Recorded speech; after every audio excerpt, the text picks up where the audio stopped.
আমি তোমালোকৰ দৰে গাব নোৱাৰোঁ, বাইদেউ নোৱাৰে, আমিও নোৱাৰোঁ, কিন্তু তোমালোকৰ যিখিনি ভুল আছে আৰু ভাল হ'ব লাগে, যি আমি শুনি শুনি এইটো অনুধাৱন কৰোঁ। নমস্কাৰ। পূব নৱৰভাগ জাতীয় বিদ্যালয়ত আগন্তুক ৰূপালী জয়ন্তীৰ উপলক্ষে আমি সকলোবোৰ ছাত্ৰ ছাত্ৰীয়ে লগ লাগি সমবেত সংগীতৰ আখৰা আৰম্ভ কৰিছোঁ। এয়া আমাৰ ছাৰ মহাশয় আৰু এইজনী বাইদেউ, এখেতসকলে আমাক প্ৰশিক্ষণ দি আছে আৰু এখেতসকলে আমাক বহুত ধুনীয়াকৈ শিকাই আছে। চাওক, আমি সকলোবোৰ ছাত্ৰ ছাত্ৰীয়ে লগ লাগি আখৰা আৰম্ভ কৰিছোঁ।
আজি প্ৰথম দিন কাৰণে আজি আমাৰ বিশেষ একো ভাল হোৱা নাই, তো ছাৰে আকৌ এবাৰ কৰিবলৈ দিছে। এইবাৰ অন্য এটি গান আমি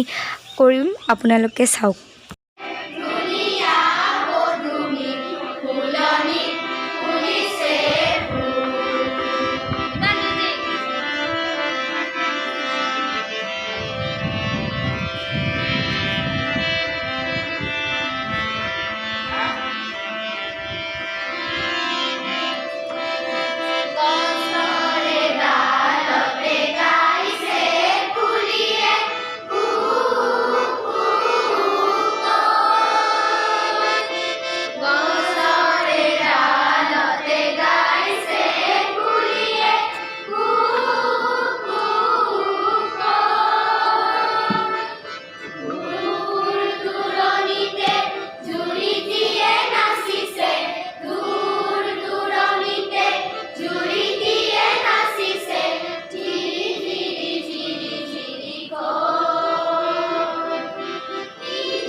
চাওক, সাধুৰ মাজেৰে আমাক ছাৰে কিছু কথা বুজাই আছে। দেউতাকে কম দাম পায়, অথচ ল'ৰাটোতকৈ এইখিনি ঠিক হোৱা নাই।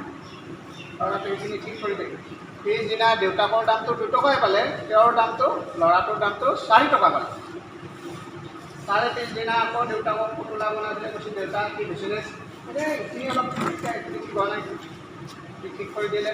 সেইদিনা বিক্ৰী কৰোঁতে দেউতাকৰটো 2 টকাই পালে, কিন্তু ল'ৰাটোতো কিমান পালে, 5 টকা পালে। তাৰে পিছতো আকৌ পুতলা বনাই দেউতাক কি কৈছে কৈছে তোমাক সদায় কৈছে তুমি ঠিক হোৱা নাই তোমাক ঠিক কৰি দিলে সেইটো আকৌ 5 টকা 6 টকা পালে তাৰপিছত আকৌ এদিন বনাইছিলে দেউতাকক দেখালে তুমি ঠিক তুমি কৰিবই পাৰা নাই ঠিক নহয় তোমাৰ ঠিক হোৱাই নাই ল'ৰাটোতো ৰাগ এই তুমি সদায় ঠিক হোৱা তুমি 2 টকা পোৱা আৰু আমি 5 টকা 6 টকা পাওঁ আৰু তুমি ঠিক নোহোৱা বুলি কোৱা তেতিয়া দেউতাক কৈছে যে তোমাৰ সেই 6 টকাতে থাকিল তুমি যে মনটো বেয়া কৰিলা তোমাৰ আজিৰ পৰা সেইটো 6 টকাই পাই থাকিবা কাৰণ আজিৰ পৰা তুমি নোদা সেইখিনি হ'ব মই বেয়াটো দেখুৱাই দিব পাৰোঁ মোৰ বস্তুটোৰ দাম যদিও কম হ'ব পাৰে আমি তোমালোকৰ দৰে গাব নোৱাৰোঁ বাইদেউ নোৱাৰে আমিও নোৱাৰোঁ কিন্তু তোমালোকৰ যিখিনি ভুল আছে আৰু ভাল হ'ব লাগে যি আমি শুনি শুনি এইটো অনুধাৱন কৰিব কৈছে না সাধুটো তো তোমালোকক ভুল বুলি ক'লে ইমান বঢ়িয়া গাওঁ আৰু আমাকে ভুল বুলি কয় তেখেতেনো কি জানে চুলি পকাটোৱে এনেকুৱা নহয় ভুলটো অন্তত দেখুৱাই দিব পাৰিব পাৰোঁ ন তেতিয়া তোমালোকৰ দামটো বাঢ়িব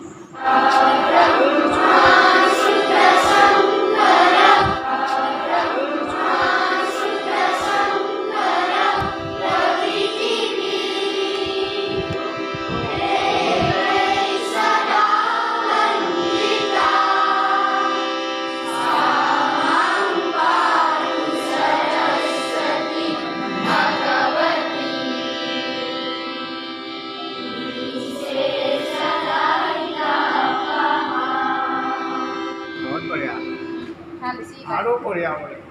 আমাৰ ছাৰে ৰূপালী জয়ন্তীৰ মানে সম্পৰ্কে কিছু কথা ক'ব নিশ্চয় আমাৰ এতিয়া আগন্তুক যিটো আমাৰ ৰূপালী বৰ্ষ এই ৰূপালী বৰ্ষত বিভিন্ন অনুষ্ঠান আমি পৰিৱেশন কৰিম বুলি এটা মানে প্ৰয়াস কৰিছোঁ আৰু লগতে আমাৰ বিদ্যালয়ত যিখিনি ছাত্ৰ ছাত্ৰী আছে গোটেই ছাত্ৰ ছাত্ৰীসকলকে বিভিন্ন দিশত আমাৰ নৃত্য গীত সকলো দিশতে তাৰমানে অংশগ্ৰহণ কৰি আৰু কাৰ্যসূচীতে মানে সুকলমে যাতে চলাই নিব পাৰে আমাৰ কমিটিয়ে আমাক যৎপৰোনাস্তি আমাক চেষ্টা কৰিবলৈ কৈছে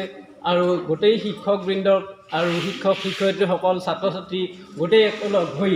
আমি এই অনুষ্ঠানটি কিমান দূৰ তাৰমানে সুকলমে চলাই নিব পাৰোঁ তাৰে এটা আমাৰ প্ৰয়াস আজিৰ পৰা আৰম্ভ হৈছে